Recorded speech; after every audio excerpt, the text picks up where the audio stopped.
अस्सलाम वालेकुम। नूरान एकेडमी में आज हम नैनो मेडिसिन्स के इस्लामी रूह पर बात करेंगे। अगर आपको इससे फ़ायदा हो तो बराए करम सब्सक्राइब करके और सदका जारिया के तौर पर शेयर करके हमारी मदद करें।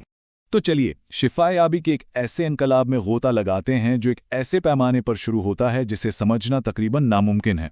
जरा सोचिए, क्या हो अगर इलाज इतना छोटा हो कि आंख भी उसे ना देख सके। ये बीमारी के खिलाफ अंधाधुंध ताकत इस्तेमाल करने के बारे में नहीं है, बल्कि ये कुछ ऐसा है जो बहुत ज़्यादा नफीस और ठीक निशाने पर लगने वाला हो। यानी क्या हो अगर बीमारी से ताकत के बजाय नफासत से लड़ा जाए। एक ऐसी तिब का तसव्वुर करें जो इतनी जदीद हो कि वो हमारे जिस्म की बनावट के अंदर काम करे। ज़रा सोचें कि ऐसी मशीनें हों जो इतनी छोटी हों कि वो खून में सफ़र करें और खुलियों की अंदर से मरम्मत करें। यही तो नैनो टेक्नोलॉजी की दुनिया है और ये अब हमारे दरमियान मौजूद है, जो इंसानी जिस्म के बारे में हमारी समझ को बिल्कुल बदल रही है। ये एक ऐसा नादीदा इनकलाब है जो शिफा के मायने को एक नई तारीफ दे रहा है। तो आखिर ये पेशरफ्त है क्या? आइए इसे ज़रा वाज़े तौर पर समझते हैं। नैनो मेडिसिन, ये नैनोमीटर के पैमाने पर यानी 1 मीटर के अरब में हिस्से जितने छोटे ज़र्रात बनाने की साइंस है, जो बीमारी की तशख़ीस, इलाज और रोकथाम के लिए सीधा इंसानी खलियों के साथ जाकर काम करते हैं। अब ये बात तिब्बी फ़लसफ़े में एक बहुत बड़ी तब्दीली की तरफ इशारा करती है। देखिए, रिवायती दवाएं जिस्म पर बाहर से असर करती हैं, अक्सर एक वसी ताकत का इस्तेमाल करते हुए, जबकि नैनो मेडिसिन अंदर से बाहर की तरफ काम करती है, बिल्कुल खुलियाती सतह पर बड़ी नफासत के साथ। ये गोया कीमिया से फ़न तामीर की तरफ एक सफ़र है। और ये कोई साइंस फिक्शन नहीं है। दुनिया भर के बड़े बड़े इदारों में इस पर काम हो रहा है। जैसे नेशनल इंस्टीट्यूट ऑफ हेल्थ में कैंसर के लिए टारगेटेड थेरेपीज तैयार हो रही हैं। MIT में खून और दिमाग की रुकावट को अबूर करने पर तहकीक हो रही है। और मैक्स प्लैंक सोसाइटी में जिस्म के अंदरूनी टिश्यूज़ की मरम्मत के निज़ाम पर काम किया जा रहा है। एक साहिब ईमान के लिए ये नाकाबिल यकीन पेशरफ्त एक गहरा सवाल खड़ा करती है। भाई, इसका हमारे नज़रिए से क्या ताल्लुक़ है? ये हमें अल्लाह की तख्लीक की तहों को खोलने और साइंस को इल्म हासिल करने का एक ज़रिया समझने का मौका देता है। शिफा की तलाश इस्लाम का एक मरकज़ी उसूल है, जिसकी तरगीब खुद नबी अकरम सल्लल्लाहु अलैहि वसल्लम ने दी है। आप सल्लल्लाहु अलैहि वसल्लम ने फरमाया, अल्लाह ने कोई ऐसी बीमारी नहीं उतारी जिसका इलाज भी ना उतारा हो।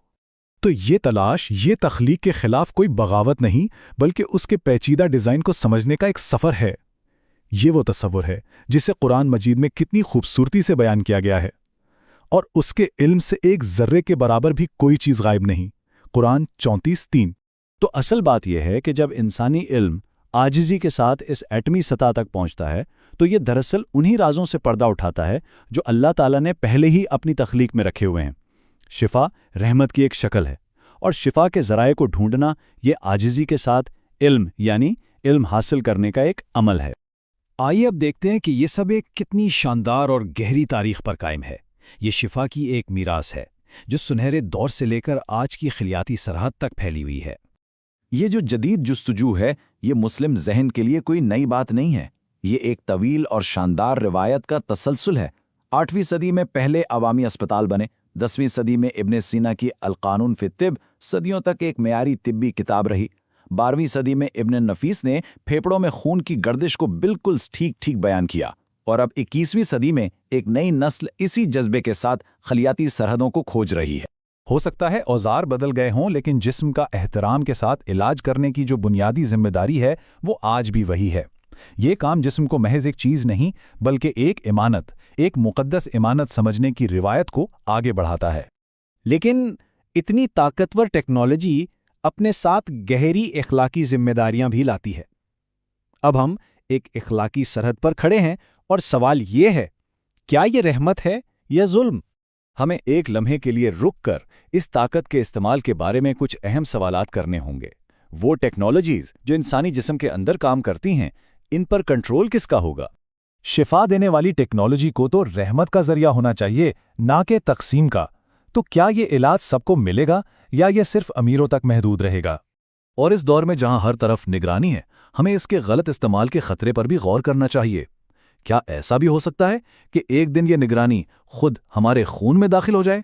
इस्लामी अखलाकियात इन चैलेंजेस से निमटने के लिए एक बहुत वाज़ेह फ्रेमवर्क देती हैं। इंसानी जिस्म मुक़द्दस है, बाखबर रज़ामंदी लाजमी है, नुकसान पहुंचाना हराम है। जो टेक्नोलॉजी शिफा दे वो रहमत है, और जो कंट्रोल करे वो जुल्म है।